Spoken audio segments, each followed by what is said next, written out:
Okay, I will dispense with the obligatory "Hey YouTube." Alright, so this is your lecture on speech perception, and per your request I have taken these slides and pulled them out of the bigger set of slides that I posted online. And in fact, you'll see that I've added some slides too. Alright, so speech perception. Now that you know what infant speech production is all about through the lectures that were posted around a week ago and the debriefings that we had about it last week in class, let's move on to talking about speech perception, which is another one of these components of phonological knowledge. And let's start out talking about speech perception in infancy. There are a lot of problems that are considered kind of central in infant speech perception. And one of these is simply the problem of segmentation.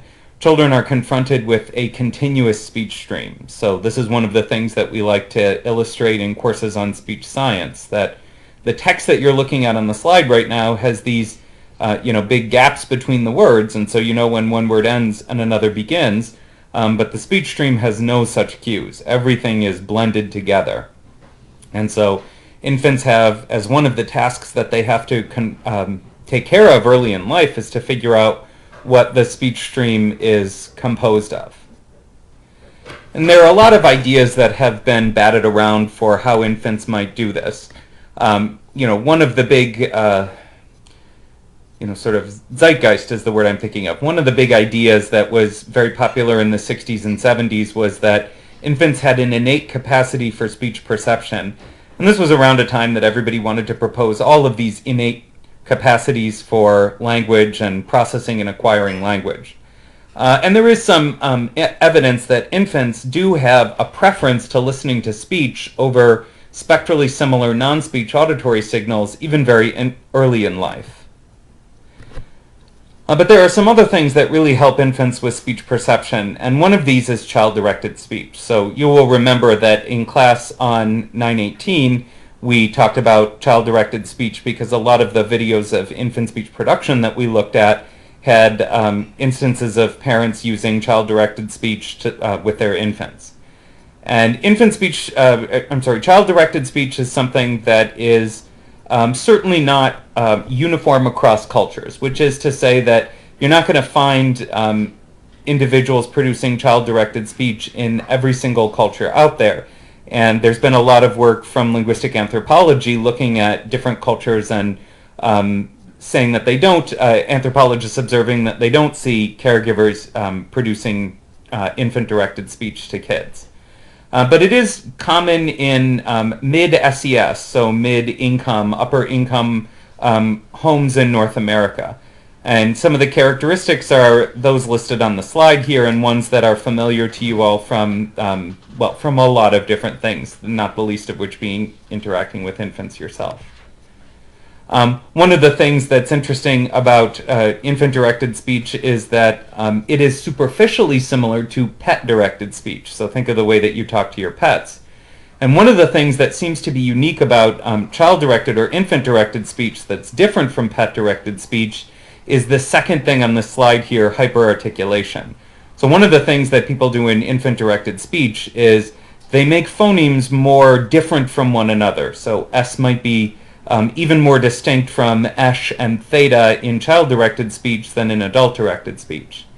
And certainly when we're talking to our pets, we have a lot of the pitch and melody characteristics of child-directed speech. But we seem to have tacit awareness that our pets are not going to learn language, and so we needn't hyper-articulate to them.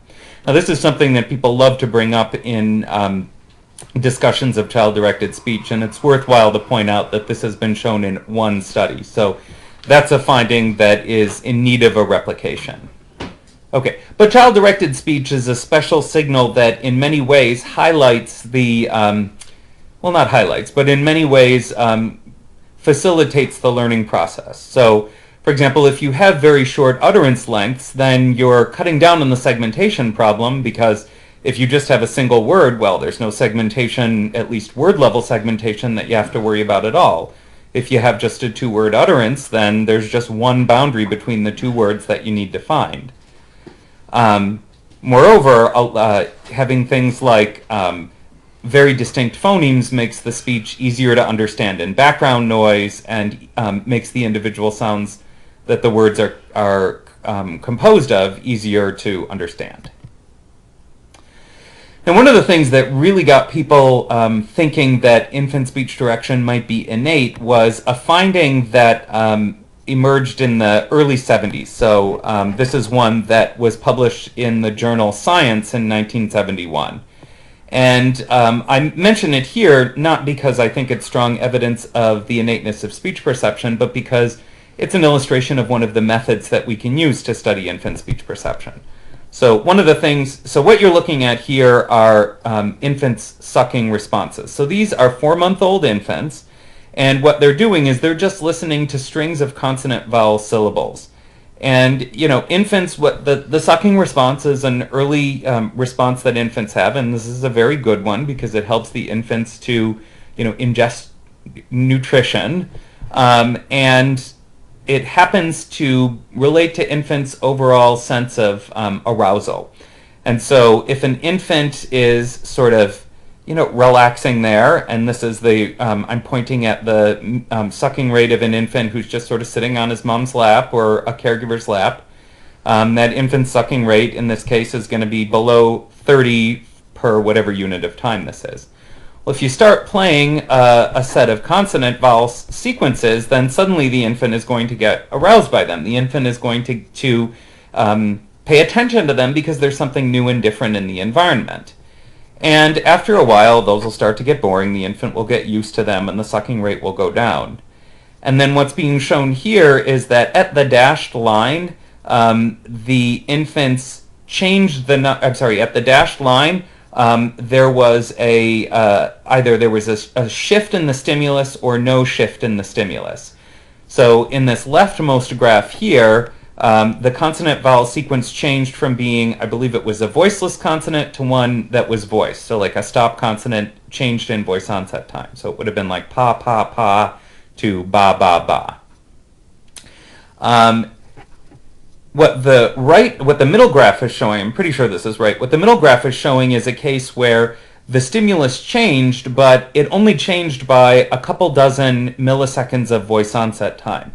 So this was a physically new stimulus on the right here, but the infant's sucking rate didn't go up, at least it didn't go up very much here, suggesting that the infant didn't notice the change. And then this would be a control condition where the dashed line is there just to compare with the dashed line in the other two figures. So this would have been the same stimulus played over the course of the whole experiment. And so when this was published, people said, well, look at this. The infants notice some changes, like the one on the left here, but they don't notice other changes.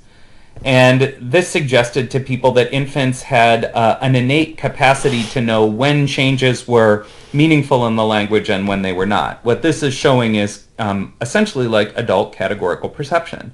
You'll remember back to your undergraduate courses that some changes in the physical characteristics of speech stimuli result in you labeling them differently, and some of them don't result in you labeling them differently. There are some differences that you notice more easily than others, and the fact that this same pattern was found in infants was really powerful evidence in some people's eyes that infants were born with an innate capacity for speech perception, because these were 4-month-olds. But I mention it here not because I think that that is true. I think that there are good auditory reasons why infants would notice this one and not notice this one. I mention it because the high amplitude sucking paradigm, which just looks at the rate with which infants suck on a pacifier, is a way to... So the fact that you can measure this and the fact that infant sucking rates change as a function of how interested they are in what they're listening to means that we can measure infant speech perception pretty reliably, pretty easily. We can also measure infant speech perception, capitalizing on the fact that later on in life, once infants have a little bit better gross motor control, they like to turn their heads and look at things that are interesting. So if you set up different auditory stimuli at different locations relative to the infant's head, you can habituate an infant to a stimulus and then change it and see if they look towards the stimulus when you change it. And so using that, we see a lot of the same stuff as you see here, that there are some stimuli that infants will notice have changed and others that they won't notice have changed, and we can estimate infant speech perception from that. So they're both paradigms in which you habituate an infant to a signal, then you change it and look for a response, or lack of a response. And so with all of these tools in our toolkit, what we find is that young infants can recognize their mother's voice from very early on, as early as they can reliably do the high amplitude sucking paradigm. And this makes perfect sense because provided the infant's auditory development in utero has been normal, provided that they don't have an auditory problem that prevented their auditory system from developing, they've been listening to their mother's voice since their auditory system was fully developed, which is in the 3rd trimester. And true, they're listening to it through the uterine wall, but there's a lot you can hear through the uterine wall. They can hear, for example, the melody and the tempo of the language that they've been exposed to. So when an infant is born, they have a preference to listening to the language that they were exposed to in utero, as opposed to another language that has a very different rhythm and tempo and melody. And that's what I mean when I say prosody seems to cue this. So if you have infants that have been gestating inside a mom who speaks English and who is in an English-speaking environment, when they're born, those infants will prefer to listen to English over Mandarin. They won't prefer to listen to English over Dutch because English and Dutch, at least when filtered through the uterine wall, really don't sound very different at all. Dutch has a very similar tempo and melody to English. It has very similar English prosody. It has very similar prosody to English. Mandarin is quite different. Infants can integrate speech across different modalities. That's what I mean when I say bimodal speech perception and audiovisual integration. They're subject to the same kind of trickery that happens when the auditory and visual signals are different, as in the McGurk effect. They have a preference for child-directed speech, and you'll remember from a few slides ago that I said child-directed speech is not uniform across cultures, and the statement there's a preference for child-directed speech, that's a statement based on a very small set of, well, not a small set of studies, but studies that have been conducted in a very small set of cultural contexts. So this really invites an investigation of whether or not the preference for child-directed speech extends to these cultures in which child-directed speech is not the norm. The degree to which children prefer child-directed speech early in life is one of these predictors of later language abilities. So infants who don't have a preference for child-directed speech and who in fact might have a preference for adult-directed speech, those infants go on to have a higher risk of getting an autism spectrum diagnosis, for example. So this preference for child-directed speech, at least in the cultural contexts in which this research has been done, seems to be something that's important for predicting later language. Now, as that slide from the study in Nature in '71 shows, even very early in life, infants have categorical perception, meaning that some phonetic changes are ones that they notice and some are ones that they don't notice. One kind of interesting finding is that early in life, infants seem to have this categorical perception even for sounds that are not relevant for their native language. So in Hindi, for example, you have a difference between the dental stop da and the retroflex stop da. So this is the da-da contrast, which you and I could hear only if we really attended to it and had really hyper-articulated examples like da, da, which really extended into the vowel there. But infants seem to have no trouble with this. And so infants are born with sort of a willingness to learn any phonetic system that they're likely to encounter in language acquisition. Again, this is one of those early abilities that seems to be predictive of later language functioning. So if infants don't commit to the sounds of their native language, that's a sign that they're going to go on to have language troubles later on. By which I mean infants who have a continuing ability to perceive non-native sounds well, those are infants who are at greater risk to go on to have language problems. It's like you have to commit to perceiving the sounds of your native language and not perceiving the sounds that aren't in your native language if you want to continue normally in language acquisition. Infants seem to do a pretty good job of using the sometimes subtle cues in language to segment speech at least into clauses, if not into words. Now, speech perception changes quite a bit in the first year of life, and the first thing that I say here relates to what I said on the previous slide, and that is this ability to hear non-native contrasts like the Hindi da da. That one is lost toward the end of the first year of life. But they start to get, and again, this is something that seems to be yoked to starting to learn your target language. So you can predict something about when children are going to lose this ability by the number of words their parents report them to know, using parent report measures of child vocabulary. Infants toward the end of the first year of life start to learn enough about the native language that they begin to be able to pick words out of continuous speech. So they seem to have heard enough language and remembered enough language that even when you present them with continuous speech like this, they seem to notice when a word that they've heard before is added into the continuous speech stream. Moreover, they start to have a strong preference, even when listening to non-words, they start to have a strong preference to listening to non-words that resemble the native language. So wanting to hear non-words like Hesasanet, which has lots of sequences of sounds that are common in English words, versus non-words like Joyfechurthis, which has lots of sequences of sounds that we don't have in many English words. Now, why do we care about speech perception? Well, part of why we care about speech perception is simply that it's a good example, just from a sort of why our discipline is interesting. It's a good example of one of these things that babies have this amazing ability to do early in life. And so it's just fascinating. It's fascinating, and unlike speech production, it's a lot easier to measure in infants than speech production. Remember last week when we were all our eyes were rolling back in our heads thinking about phonetically transcribing babble? Well, I'm not here to tell you that infant speech perception is easy to do, but I'd say it's an order of magnitude easier than infant speech production. So we simply know more about speech perception in infants than speech production. Now, why we care about it in this class is that speech perception is related to speech production. So speech perception deficits, even within the normal hearing population, speech perception deficits are related to production deficits. And I gave you two examples already.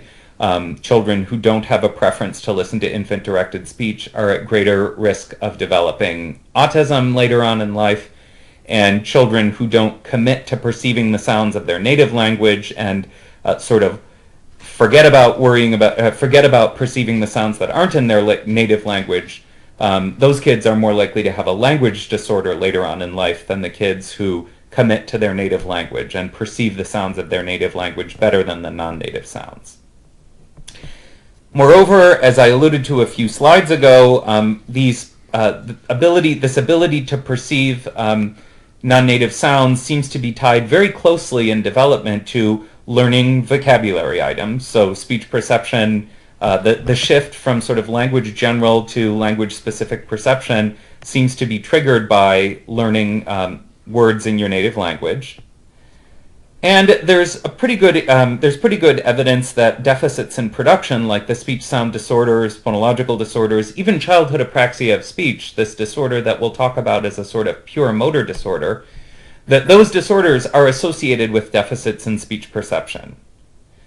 And as we'll see in the therapy section of this course later on, the intervention section later on, there's pretty good evidence by both of the authors of your textbook that working on speech perception in therapy improves production above and beyond working on production only in therapy. Now, speech perception is something that is subject to a very long time course of development. So children's speech perception continues to improve more and more as they go on in life. So for example, even at the end of the first decade of life, we find that children are not yet adult-like in the different acoustic cues that they attend to when they're perceiving things as simple as the difference between sa and sha. So the difference between sa and sha is both in whether or not it's s or sh, but also in the formant transitions of the vowel after the s or the sh. And adults weigh those two cues in a predictable fashion. Children really have to learn that language-specific cue weighting, and it takes them years and years to look adult-like on those tasks. Moreover, it takes children a long time to be adult-like in their ability to perceive speech in challenging situations. So here, when I say challenging situations, I'm talking about both speech perception and noise, and speech perception when you're listening to multiple talkers. And I don't even mean multiple talkers at once. I mean, imagine that I am giving this lecture and it's alternating between me speaking for a couple of sentences and two other people speaking for a couple of sentences.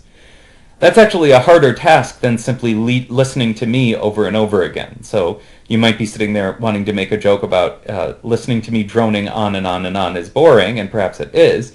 But the acoustic challenges of listening to multiple talkers they're hard, and it takes children, well into the, a full decade before they're adult-like in their speech perception and noise, really beyond that.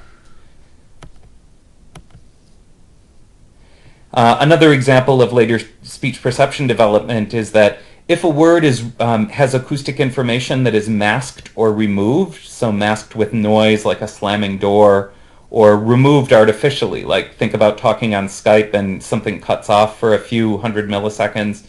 We as adults do a pretty good job of filling in the information that ought to be there.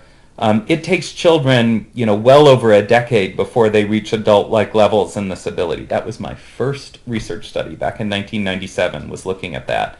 And so children usually need more acoustic information to accurately identify a word.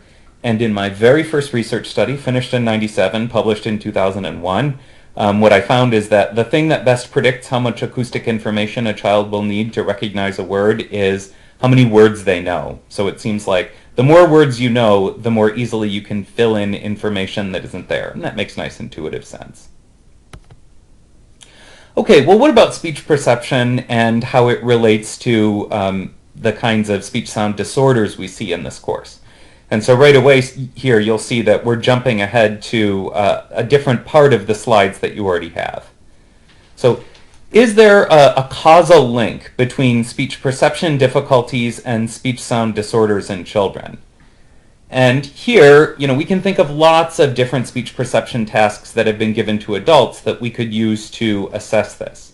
So we could ask children, are these two sounds the same, or are these two syllables the same or different? Ta, ka. Are these two words the same or different? Ti, ki. Or we could do the kinds of tasks that are probably very familiar to you from your undergraduate speech science or acoustics and perception courses, where we synthesize a bunch of sounds that are just subtly different from one another, and we ask adults to identify whether they're one sound or the other. So we might make a continuum of sounds from s to sh in words like sack and shack, make a wide variety of fricatives there that differ from each other, ask adults to identify them, and this is where we get those categorical perception results, where you might have a 7-step continuum from sack to shack and find that adults identify the first 4 as sack all of the time and the last 3 as shack all of the time, and there's nothing that's intermediate on that. Well, this is a question. The question of whether or not speech perception is related to speech production is one of these questions that our discipline has considered for many, many years. In a review that was conducted now 20 years ago of studies that had been conducted up to that time, which was really about a 30-year period, Gregory Loth and colleague found that of the studies that were out there, and these use wildly different methods, more studies than not found a link between speech perception and production, meaning children with production problems, children like the kids we talk about in this course, perform more poorly than kids without production problems. But looking in that review article, it's not hard to find studies that didn't find differences between the groups. So some methods are more amenable to finding this difference than others. One study that I wish had, this is a study that I think really needs a replication because it was only ever published in a technical report, like not even in a peer-reviewed journal, found that children with speech-sound disorders have more difficulty with speech perception and noise and in multiple talker settings than do children with normal speech production. Now, of course, part of the problem here is that a correlation doesn't imply causation. Part of the perception difficulties by children with speech-sound disorders may be that they hear a lot of inaccurate speech when they hear their own speech. The authors of your textbook have done a lot of research on speech perception in children with speech-sound disorders. And so what you're looking at here are two scanned figures of one of these two categorical perception tasks given to adults, given to children who articulate normally, so children without speech-sound disorders, and children with misarticulations, children with speech-sound disorders. So on the left, what you're looking at is a continuum from sick to thick, so from the alveolar fricative S to the interdental fricative theta. And then on the right panel, you're looking at a continuum from seat to sheet, from the alveolar S to the palatoalveolar sh. And each one of these is just the number of S responses. So if you look at the adults, what you see is the categorical perception pattern that's so common from undergrad, well, that's so common, and which you will have seen in other courses, which is that there are a couple of sounds that are pretty reliably identified as one of the endpoints, sick or seat. There are a couple of sounds that are pretty reliably identified as the other endpoint, thick or sheet. And then there are a couple of sounds that are intermediate, and so you have disagreements across people on whether they're seat or sheet, sick or thick.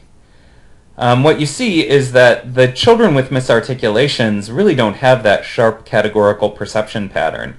They can't even agree that the endpoints are sick or seat or thick or sheet.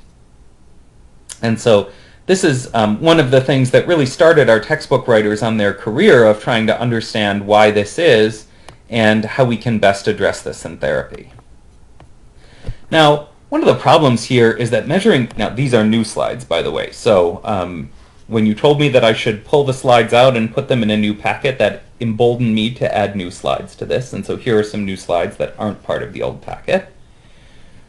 You think about the kids with speech-sound disorders, we really want to get these kids young. We don't even want to wait until their 4th birthday before we identify them. And here we have the problem that measuring speech perception in 2 to 3-year-old children is hard. They're simply too old to use the reflexive measures like head turns and pacifier sucking, but they still have really poor, not poor in the sense of disordered, but they still have early developing attentional skills, working memory, and vocabulary knowledge. So if you think about the words on the previous page, even sick and thick, sick children are going to know because they will have been sick and they will have heard it by their parents. But thick is not a word I would expect every child would know. It's also not a very easily picturable word. So if you were going to have a child point to sick or thick on the screen, thick would have to be, I don't know, a thick slice of cake or something like that. And if children see a thick slice of cake, the first thing they're going to think of is cake, right? Similarly, seat is one that I would expect some kids wouldn't know. If you see a seat, children are probably going to be more likely to think, oh, there's a chair, because chair is probably more commonly used with lots of kids than seat. And it's just really hard to keep kids engaged with a task. Think about, these tasks again on the previous slide.